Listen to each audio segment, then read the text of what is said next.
One more trial technique that we have is the hill time. Seems to be really easy, but there's a lot of things that can go wrong.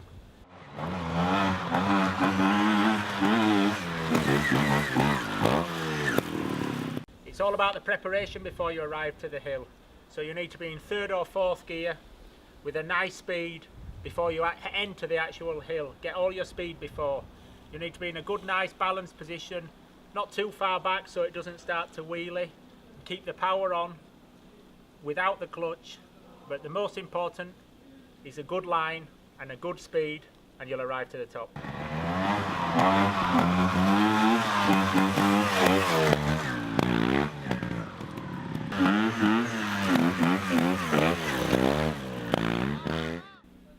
So after you've arrived to the top of the hill, then it's the downhill.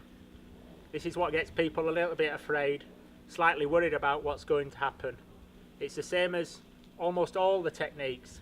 It's about the preparation. Get a nice balance with a slow speed as you start to come over the crest of the hill. Everybody wants to lean really far back, but you do need to leave some weight on the front wheel. That's what's giving you the grip. Be nice and confident. Don't be too aggressive with the brakes. Leave the clutch out and take your time.